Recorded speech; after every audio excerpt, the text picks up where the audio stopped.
আসসালামু আলাইকুম everyone, welcome to my channel.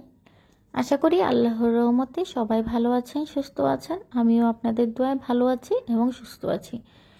আজকে আবারও হাজির হলাম নতুন আরও একটি ভিডিও আপনাদের সাথে শেয়ার করব বলে।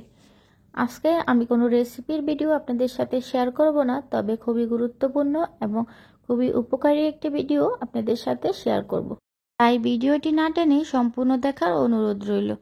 পুরো ভিডিও জুড়ে রয়েছে সবজি কিভাবে সংরক্ষণ করবেন এবং বিভিন্ন রান্নায় ব্যবহার করবেন। আমি এখানে নিয়েছি কিছু টমেটো, নিয়েছি ক্যাপসিকাম, নিয়েছি গাজর এবং নিয়েছি আদা।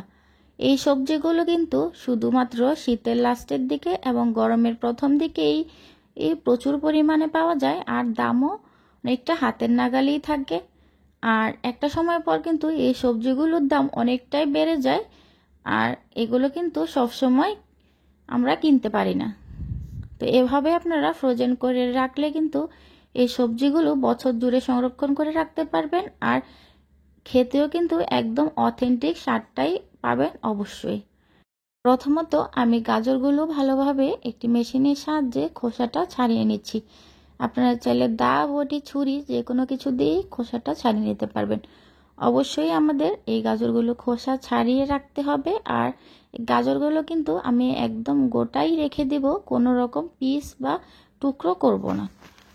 এই গাজরগুলো যখন আপনারা রান্না করবেন তখন আপনারা ফ্রিজ থেকে নামিয়ে নেওয়ার পর 50% বরফটা ছেড়ে দিলেই আপনারা যে কোনো আকারে কেটে নিতে পারবেন বা একটি গ্রেটারের মাধ্যমে বরফ থাকা অবস্থায় গ্রেট করে নিয়ে নিতে পারবেন।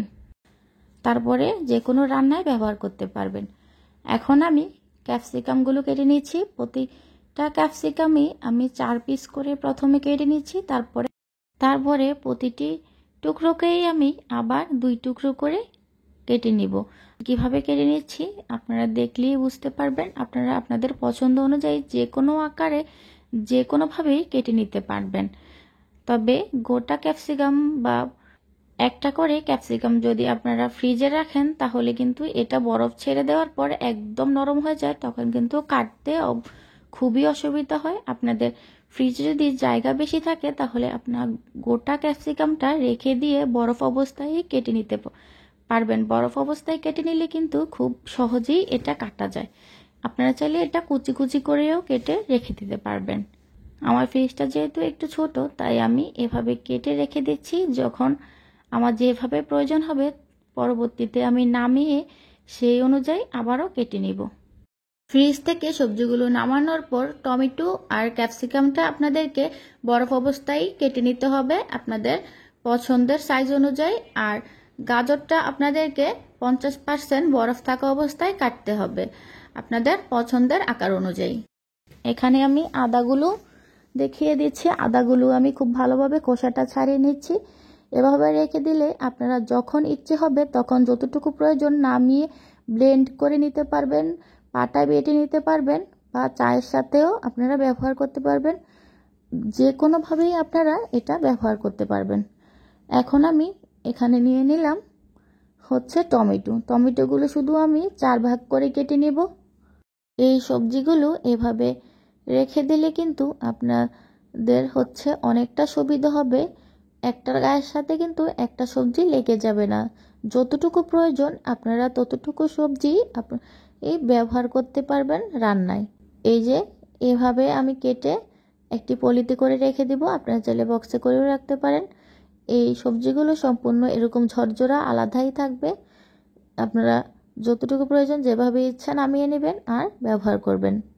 আমি সবজির সাথে যে পলিগুলো আসে এই পলি ব্যাগগুলো আমি ধুয়ে ভালোভাবে শুকিয়ে নেই, তার পরবর্তীতে এগুলো আমি ব্যবহার করি। তো এখন আমি এখানে এই পলির ভিতরে টমেটোগুলো রেখে দিলাম, আর উপরে কিন্তু পলিটা আমি মুখের ভিতরে গিট দেইনি। অবশ্যই আপনারা এভাবে মুড়িয়ে রাখবেন, বা জিপলক ব্যাগে করে রাখতে পারেন, বক্সে করেও রাখতে পারবেন, তাহলে আরও সুবিধা হয়। তো এভাবে আমি মুড়িয়ে রেখে দিব। যখন আমার প্রয়োজন হবে তখন আমার এখান থেকে কয়েক পিস বা কয়েক টুকরো নিয়ে ব্যবহার করব, বাস আবার আমি এভাবে মুড়িয়ে রেখে দিব। আপনারা যদি এটা গিট দিয়ে রাখতে যান তাহলে কিন্তু বরফ হয়ে যাওয়ার পর এই পলির মুখটা গিটটা আপনারা খুলতে পারবেন না, তখন পলিটা ছিঁড়ে নিতে হবে। আর এভাবে রেখে দিলে যতটা প্রয়োজন আপনারা ব্যবহার করে আবারও এভাবেই রাখতে পারবেন। এই যে আমি সবগুলো সবজি এভাবে পলিতে করে সেম প্রসেসেই রেখে দিচ্ছি। আর এভাবে আপনারা রাখলে কিন্তু এই সবজির স্বাদ একদম ভালো থাকবে। তবে ব্রকলি আর ফুলকপির ক্ষেত্রে কিন্তু অবশ্যই আপনাদেরকে সবজিগুলো একটু ভাপিয়ে তারপরে রাখতে হবে, তাহলে এর প্রপার স্বাদটা আপনারা পাবেন। আর অন্যান্য বাকি সবজিগুলো আপনারা এভাবে রেখে দিলেই হবে। সবগুলো সবজি আমি পলিতে নিয়ে নিয়েছি। এখন আমি দেখিয়ে দিচ্ছি ফ্রিজে। এই যে আমি ফ্রিজের যেই ডিপ অংশটা আছে অংশটাকে আমি খালি করে নিয়েছি। এখানে আমি কোনো মাছ মাংস রাখিনি। এখন আমি এই সবজিগুলো এখানে খুব সুন্দরভাবে আপনারা দেখতে পাচ্ছেন রেখে দিচ্ছি। আপনারা চাইলে মাছ মাংসের প্যাকেটের সাথেও রাখতে পারেন, কোনো সমস্যা নেই। তবে এভাবে রাখলে নামাতে একটু সুবিধা হয় রান্নার সময়। আমি এবছর ফুলকপি, ব্রকলি, কাঁচামরিচ, বিভিন্ন সবজি আরও ফ্রোজেন করে রেখেছি এভাবে করে। এই যে ফ্রিজ থেকে আমি বরফ অবস্থায় সবজিগুলো নামিয়ে আপনাদেরকে দেখিয়ে দিচ্ছি। দেখুন একদম একটার সাথে একটা কিন্তু লেগে যায়নি, আর কতটা সুন্দর কালার রয়েছে এখনও। এভাবে রাখলে আপনারা, আমি আগেও বলেছি যে সবজিগুলো পারফেক্ট টেস্ট এবং কালারটা পাবেন। যে গাজরগুলো, ক্যাপসিকামগুলো আমি দেখিয়ে দিচ্ছি।